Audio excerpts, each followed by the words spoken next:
He didn't lose, he won. I killed that one, too. Jack Benny never He didn't win, he lost. Is that it? That's it. It's bad both ways. Walter Matthau and George Burns, in an interview from 1975, they were brought together for the film The Sunshine Boys, in which they played a showbiz double act reunited for a valedictory performance. It was inspired casting. Matthau reasserted his claim to be Hollywood's best character actor. Burns, after being ignored by Hollywood for more than 30 years, making a triumphant return to the screen. Aged 79, he won an Oscar and was a bigger star than he'd ever been before. He died 2 years ago, having lived to be 100. Now, if ever an interview illustrated the fact that doing a talk show is better than working, it was this, a reminder of two talented and funny men having a very good time. Movie acting is supposed to be something in which you're hiding from the audience. You're saying, I'm talking to you. Now, if they heard me, it's no good. I didn't hear you, never mind about that.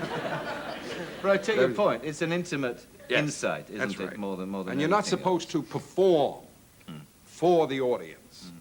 I remember on the stage in The Odd Couple, I didn't get a laugh early on in the play. And so, in a very peevish mood, I turned my back to the audience and said all the lines as rapidly as I could. I got letters from people that said it was the finest comedy performance they had ever seen. Do you feel unhappy about being an actor who somehow is excluded from doing the classical Shakespearean roles that they do because of accent? Yes. You do? Very much so.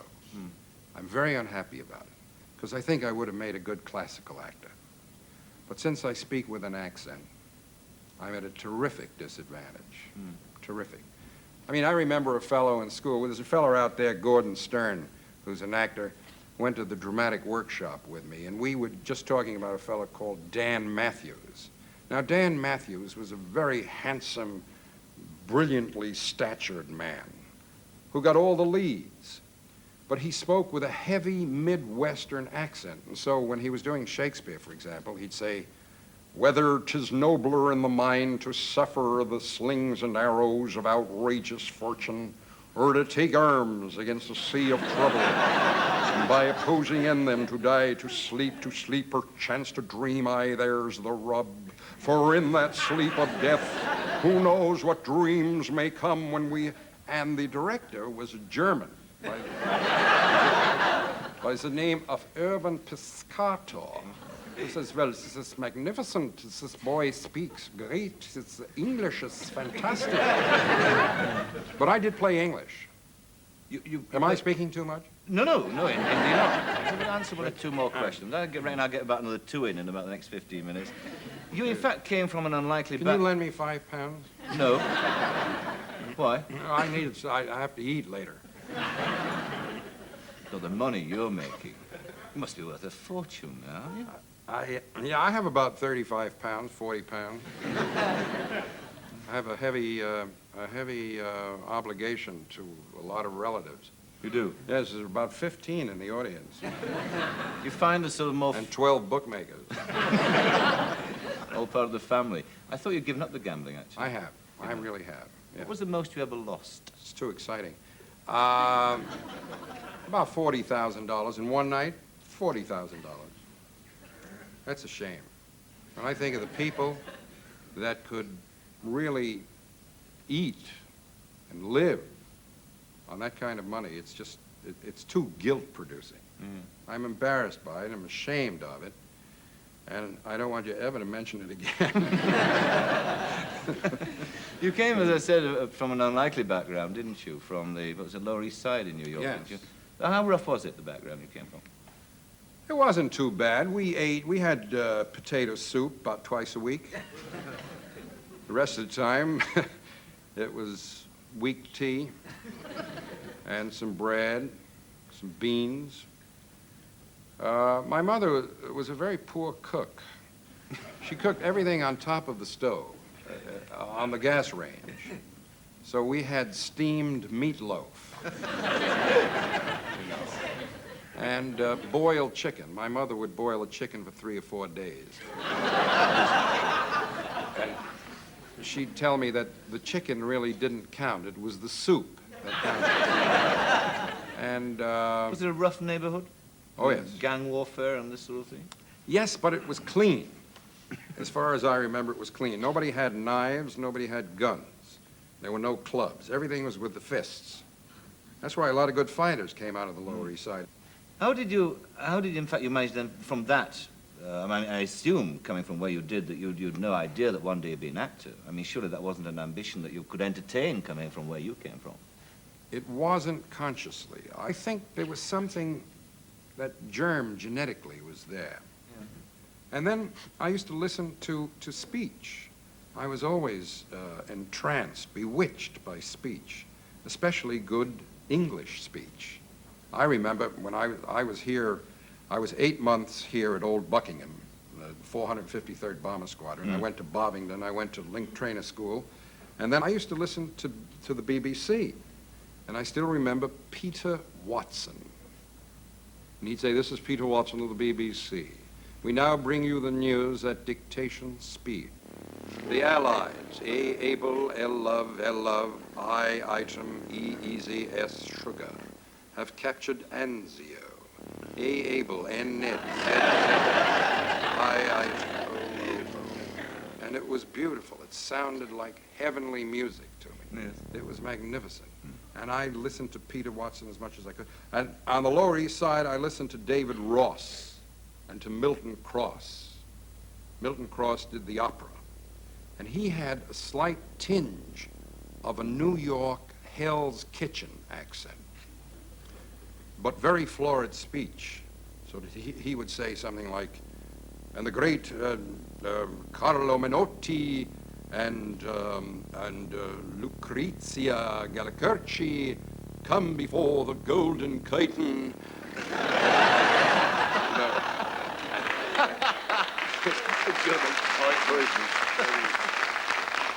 And I love that kind of speech, and I think I try to imitate it. And I didn't speak like the kids around the neighborhood.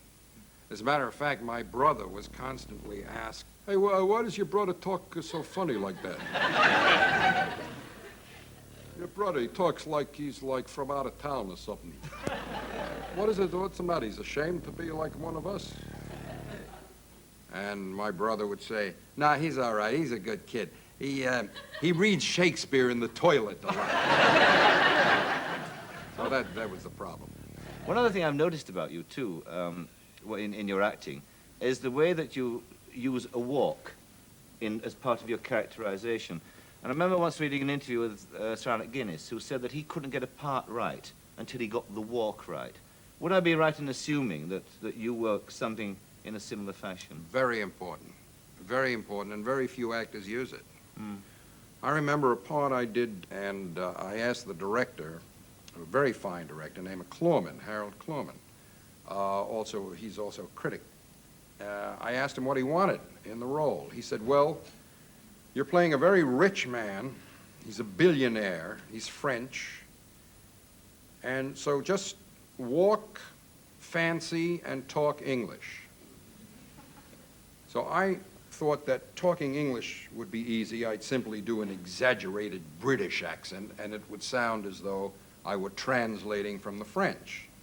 You know, such as, "I always take an instant dislike to anyone taller than I am, with the possible exception of Charles de Gaulle."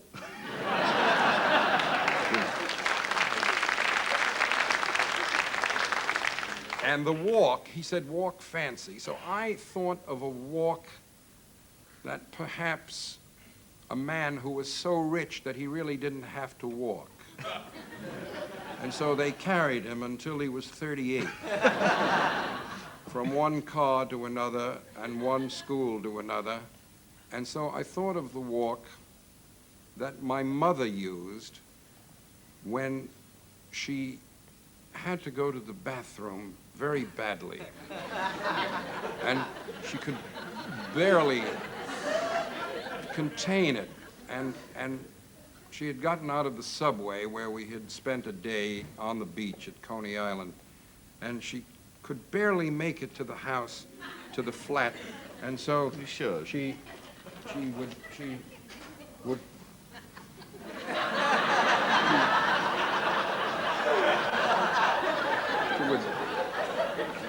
sort of, you know, but with this, he was very aristocratic, so I sort of used this little thing, and it looked a little bit superimposed now, but I perfected it to where it looked natural. Yes.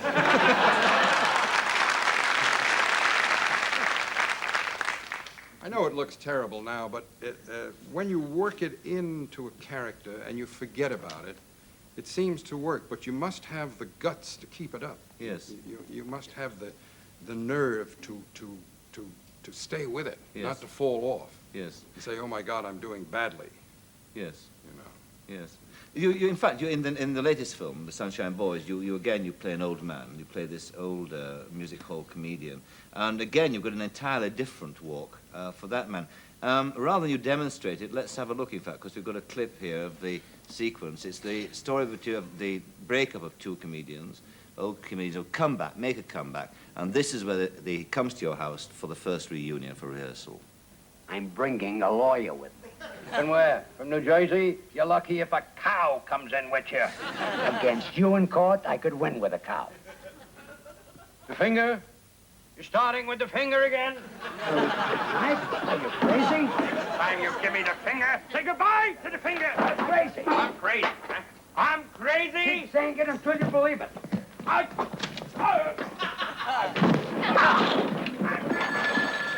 Get away! Get away from that phone!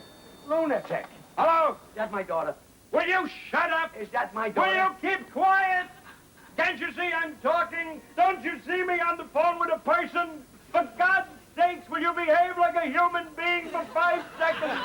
For 5 seconds, behave like a human being! Hello? Just a minute. It's your daughter.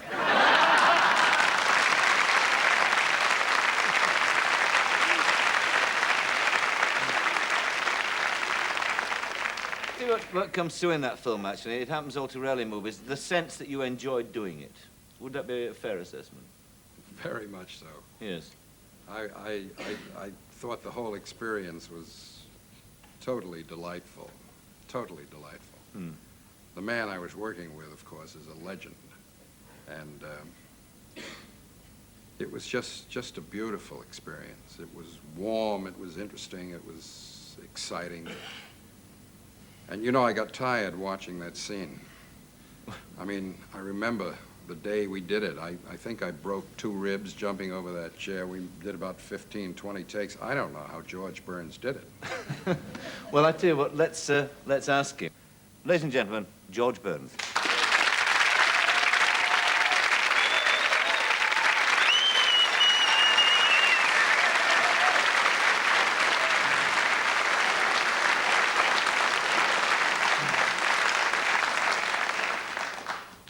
That was some reception.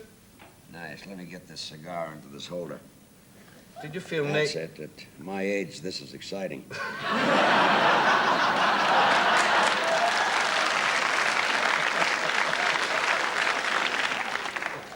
Did you feel naked? Did you feel naked without your cigar in the movie? Because in the movie, I mean, in fact, Walter, you smoked, didn't you? And I didn't. They wouldn't let me smoke. I was a character. Did you, in fact, find it as pleasant as Walter did doing the movie? Well, it was the greatest experience of my life. I've never done a movie like that. I've never played a character before. And the last movie I made for MGM was 36 years ago. And they must have liked me because they brought me back.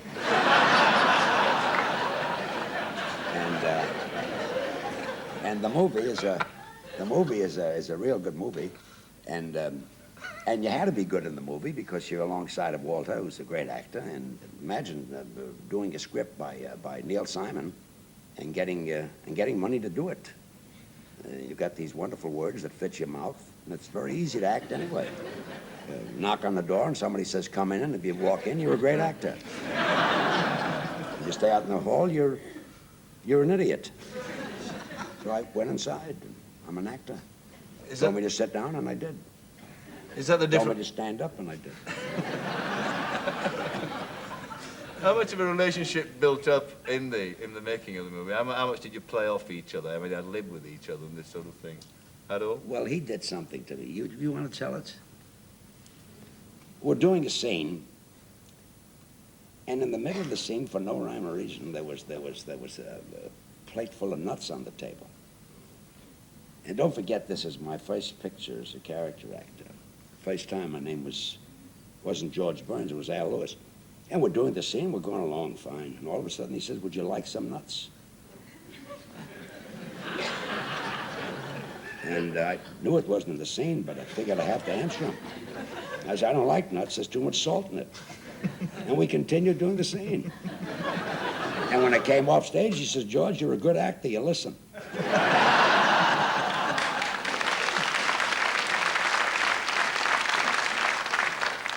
You worked up a little comedy act between yourselves, you know, the sort of, you know... Oh, no, we didn't have to, but he knows there are standard jokes. He knows all of them. If I give him a line, for example, he'll answer it correctly. Let me see, I'll make up a line. Is there one missing? Wait a minute. That's very good. I was going to... Let's try it. That's very good. Let's try it again. Did you take a bath today? Is there one missing? That's it. That's it. That's the line. Now, do you know Lincoln's Gettysburg Address? I don't even know where I live. That's not bad. The actual line is, I didn't know he moved. Is that right? Yeah. Well, I'll tell you something. Hey, Michael, Yes. Yes? do you know you're reading that script upside down? You say, think it's easy? Think it's easy? Very good. Good. There's something wrong with my delivery, would you say? No, you had it. You didn't know the line. Absolutely. If you knew the line, it would have Those are two been a big jokes. laugh. Those are... I'll tell you one story, I think, kind of funny. We're playing New Orleans, and Gracie sent a dress out to be cleaned. And she paid $400 for the dress, which was a lot of money because we were only getting $400 as a team. Now, out of the $200 that she got, she paid 10% commission. She paid her railroad fares, her hotel bills. So $400 for a dress was a lot of money. And she sent it to the cleaners, and they ruined the dress.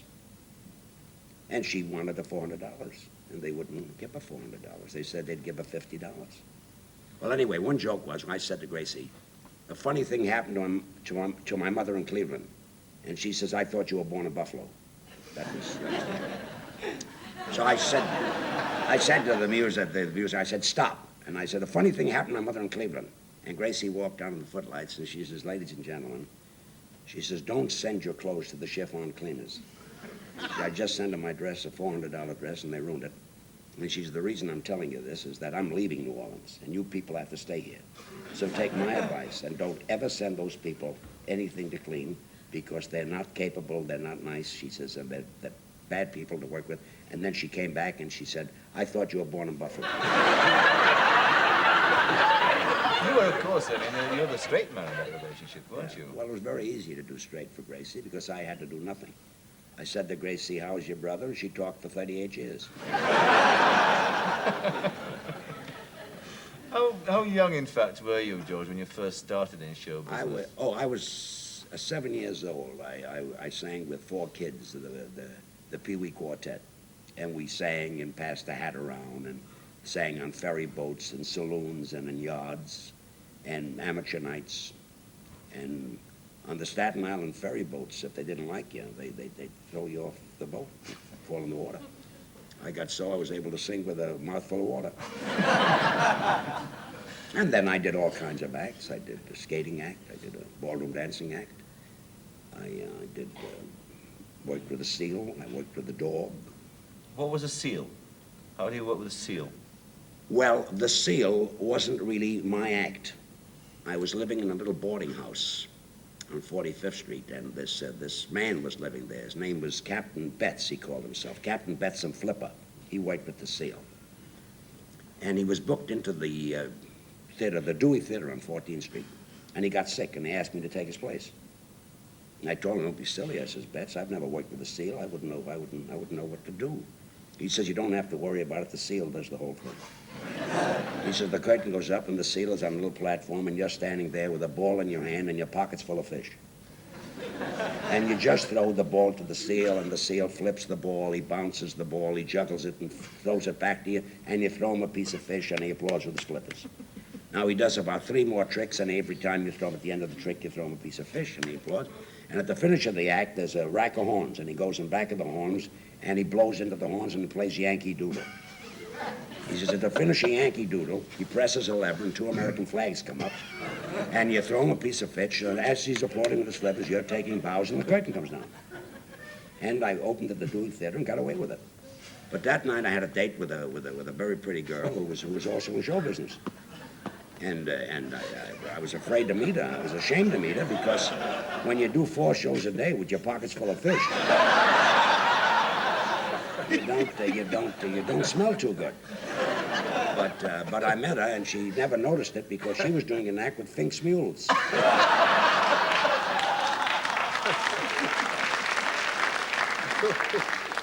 In fact, she complimented me on my aftershave lotion. I don't believe a word of that story. Well, it's true. Would I know a name like Captain Betts? It wasn't true. How long did that last? I smelled about a year. After that, I couldn't get rid of that fishy smell. What other kind of similar sort of silly acts did you do? Well, I did a skating act with a fella. We called the act Brown and Williams, singers, dancers, and roller skaters. Anyway, we did this act, Brown and Williams, and we split the act up. And I went to work with another fellow, and he went to work with somebody else. And so now you had Brown and Williams and Brown doing the same act. And then we all split up again, and we always did the same act. And you had Brown and Williams, Williams and Brown, Brown and Brown, and Williams and Williams. Then you had Brown and Williams, Williams and Brown, Brown and Brown, Williams and Williams, the Brown brothers and the Williams boys.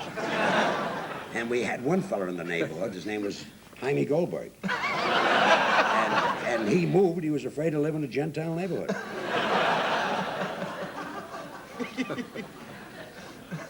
How competitive was it in those days when you were touring around with your acts? I mean, was there much pinching of material and this sort of thing? No. Because well, if you're talking about small-time vaudeville, I was a small-time vaudevillian until I was about 27.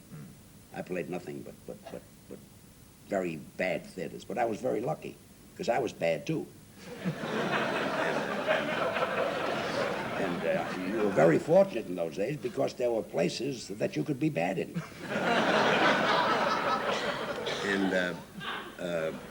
But then when you played good vaudeville, you would take your act and you'd register your act with the Pat Casey office. And if anybody stole a joke, you'd write to Pat Casey and he'd look at the act and he'd look at your act and he'd say the joke belongs to so-and-so. Funny story about a joke. I'll show you how important a joke was. We were playing the Palace Theater and we were doing a joke about Hepplewhite or something. Gracie's brother went out hunting and he took out 4 dogs and then the next day took out 4 more dogs. And then I says, well, what did he do with the dogs that he took out the day before? Gracie says he shot them. I says, he shoots dogs? She says, he aims for the birds, but it's a bad shot. Well, anyway, so Joe Frisco, it was a very good act. He gave us a joke, and the joke was, this is a very old joke now, but I'm going back about 45, 50 years. And the joke is the Hepplewhite is a bird that flies backwards because it's not interested in where it's going, it's interested in where it's been. That was the joke. And that was a very, very big joke for us. It was a very big laugh. And we got a phone call from Fred Allen saying that joke was registered with the Pat Casey office. That was his joke. And by that time, we couldn't take that joke out because the whole routine would go right out in the street. I offered him $400 for that one joke. That's how important that joke was, and he wouldn't sell it. So I called up John P. Medbury, who was a great writer in California. He used to write for us a little bit. And I told him my problem. I said, this bird flies backwards. It's not interested in where it's going. It's interested in where it's been. And Medbury, without even waiting a second, said, George, have the bird fly upside down. In case a hunter shoots it, he falls up. Something else I'd like to ask both of you, actually, is the fact that you both, in fact, came from the same kind of background, didn't you? Because you're from the same neighborhood as, I don't know. as Walter. Did you come from the Lower East Side? Yes. Did you? What street? I was a little higher up, not socially or economically, but higher up geographically. I was on 1st Street between 1st and 10th, bordering Avenue A and 2nd Avenue. Well, that was high class. That was high class. I was way down. You had steak once a month. We had sauce and chipped wood. We had nothing. My mother used to have a pot on the stove. Whenever we brought home, she'd throw in the pot. We once killed a rat and cooked it. Really? Yeah. Barbecued rat is delicious. Really? Is that Yeah. true? How many were you from a big family? Two boys and my mother. Well, then you had a lot of rat. 2 people. We had to divide the rat between 12. Very small piece of rat. Well, it is extraordinary to think of the two of you coming from, I mean, becoming what you are from that extraordinary background. You ever have braised rat? Right. Terrible. Sounds delicious. The basic premise of the movie, of course, is that the double act who got there and performed for 43 years and 11,000 performances don't, in fact, get on well backstage. In your experience, is that true to life? That double acts don't get on with each other off the stage? Well, that wasn't true with Gracie and myself. No. Because we were a double act, too. I imagine that would be true with acts where the talent was divided evenly. And one would get a good notice and one would get a bad notice, and they'd have some arguments. But I never had that problem with Gracie, because I never got a good notice. I knew what to do off the stage, but I couldn't do it on. Yeah. And I thought of it, and Gracie was able to do it. Then when Gracie retired, I went into show business, because I was retired while I worked with Gracie. It probably then the message is that you have a better relationship with your partner on stage if you sort of sleep with her off stage. True. Yeah. Not only slept with Gracie, I ate with Gracie, I worked with Gracie. I was with Gracie for 38 years. Yes. Got along just great. Because we were not, Gracie didn't marry me because I was a great lover. She married me for laughs. I got more laughs in bed with Gracie than I did when I played Lost Boys.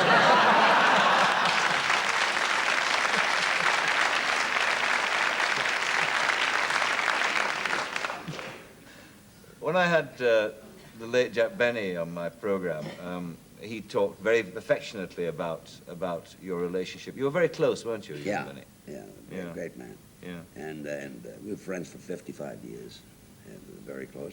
And I always loved to make Jack Benny laugh because I loved to hear him laugh, and he was a delight when he laughed.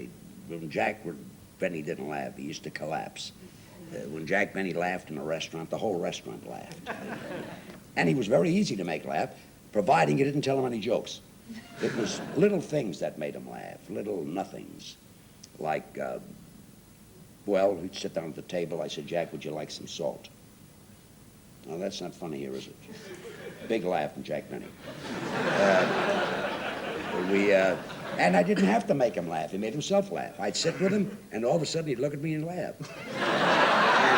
I'd say, Jack, what are you laughing at? I'm not doing anything funny. He says, yeah, but you're not doing it on purpose. There was a big comedian again. I walked into the lobby into the Hillcrest Country Club, and I got a very bad memory. So this man passed, and he says, hello, George. And I says, hello, kid. I call everybody kid, and he came over to me. He says, you and I have been members of the same club now for 35 years, and you keep calling me kid. You don't remember my name, do you? I says, I don't, huh? I said, Jack, tell him his name. That was the end of Jack Benny. How do you rate him, George, as a performer, as a comedian? A quiet riot. He was absolutely marvelous. He did something in Vegas that I was there when it happened. This was the opening of his act. He came out on the stage, and he stood there. He never said a word. He just looked at the audience. And he kept looking. And then he folded his arms. And he kept looking. And he touched his face. And they laughed. And then at the finish, he says, "What the hell are you laughing at?" It's a very good question. Very few people can do that. Did you ever see the thing that Benny did on television? His screen personality was very stingy. And one day a man came out and said, took out a gun and said, "Your money or your life?" And he turned to the audience. And he stood there for about 5 minutes. And it was nothing but laughter. Yeah, right. Yeah. Nothing but laughter. Yeah. And then the man said, "Your money?" He says, "I'm thinking." I knew there was another. Yeah, there was another. And he didn't do it. See, I'm not a comedian. Wait a minute. As long as... And he didn't do it on television. Oh. He did it on radio. On radio, which is even funnier. That's Because that 5-minute pause on radio was frightening. See, on television, you could at least see him. But on radio, you just, there's this long pause. So when you tell it again, please tell it right. No wonder I didn't get any laughs. Yeah, he was It's like the guy says about Jones. He says, you know, Jones lost $100,000 in lumber last year. The other guy says, Jones exaggerates. It wasn't lumber, it was toothpicks. It wasn't 100,000, it was 18,000. He didn't lose, he won. I killed that one, too. Jack Benny never He told didn't that. win, he lost. Is that it? That's it. It's bad both ways. You know, it's a good thing. It's a good You thing. should do a night together. It's a good thing I don't have to make a living telling jokes. He'd be absolutely marvelous. I cannot tell a joke. He'd be a great, I've great... screwed up every joke I've ever tried to tell. Well, because you're doing it ad lib. But if you knew the words...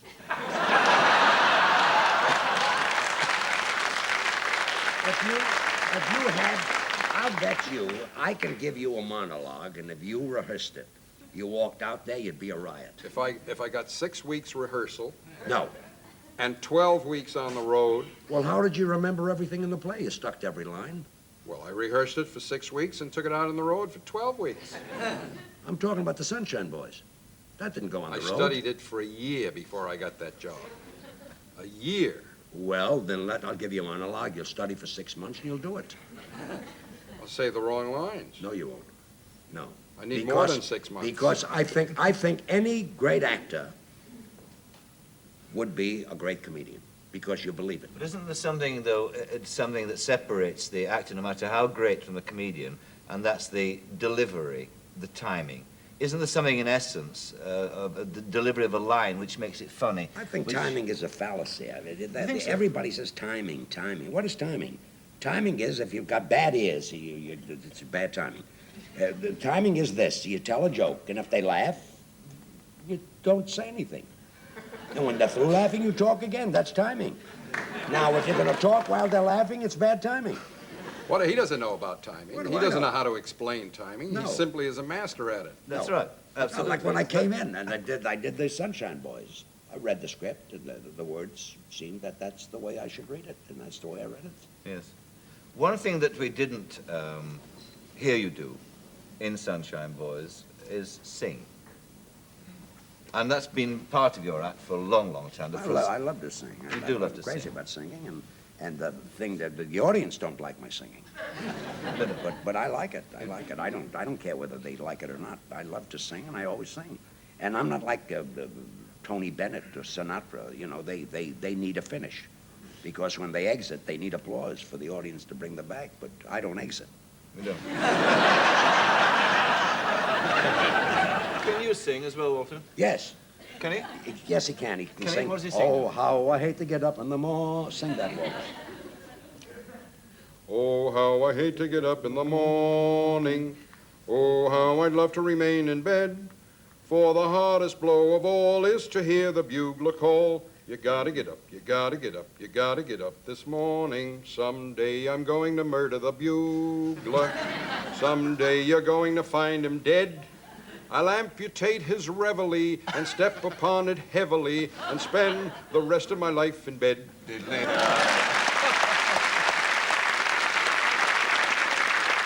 as I said, you're 80 next week, aren't you? Yeah. Well, not next week. The 20th of January, I'll be 79 again. I'm going to stay at 79. You are? Yeah. You don't entertain any thoughts of retiring? No. Nope. No, never retire. Really? You don't retire, you collapse. Who wants to retire? And what other business can a man my age walk out on the stage and smoke a cigar and tell a few jokes and sing a few songs and use the same color lipstick that Dolores Del Rio uses? Dolores Del Rio. Retire? That would be silly. Which do you like best about wearing the lipstick? I'd like her, too. She's nice. Yeah. Pretty girl. I wouldn't know what to do with her, but... And what about you, Walter? What are you doing next? I don't have anything. No? No, I find that hard to believe. that's true. I don't have anything yet. I'm reading stuff. Waiting to see something good. Yeah. And then? Well, if I see something good and somebody wants to invest some money in me doing it, I'll do it. I shall think that you're fighting them off. If you see something bad... Not really. If you see something bad that you don't want to do, throw it my way. I'll take anything. Walter Matthau is still working, still making movies. George Burns, as I said, died in 1996, a few months after celebrating his 100th birthday. In the last 20 years of his life, and mainly because of the Sunshine Boys, he became a national institution. And just before he died, he was asked by an interviewer why he thought he'd been successful. He said it was because he loved show business. After all, he explained, what other job could I do that made people laugh and gave me the chance to wear the same lipstick as Madonna? Good night. A pretty girl was jilted by her husband. He left her and he went his merry way. With tearful eyes, she wrote a sad letter. And here is what the lady had to say. I'm returning every present that you gave me. I'm sending back each letter that you wrote. Every sweet memento that we cherished. The locket that I wore around my throat. Enclosed you'll find the mortgage on the house, dear. That unfair you must admit is true. I'm returning everything except the baby. That's the one thing that I didn't get from you, isn't it?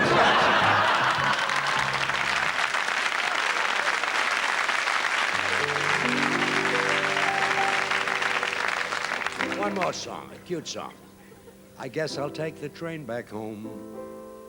There's no more sights here left for me to see. I've wined and dined and gazed on bill of fares till mother's homemade pies look good to me. San Francisco is a grand old place. When I get back, I'll never, never roam. Tell those cable cars to wait and open up that Golden Gate. I'm gonna take the train back home to San Francisco. I'm gonna take the train back home to Powell Market to see the ferry building, to wave to Oakland, to eat at Fisherman's Wharf, to visit Sausalito. Took me so long to finish the song. I just missed the train back home.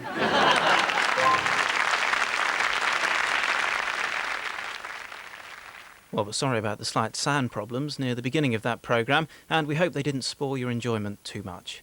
Parkinson will be back with a new series early next year, and you can see Walter Matthau in the film.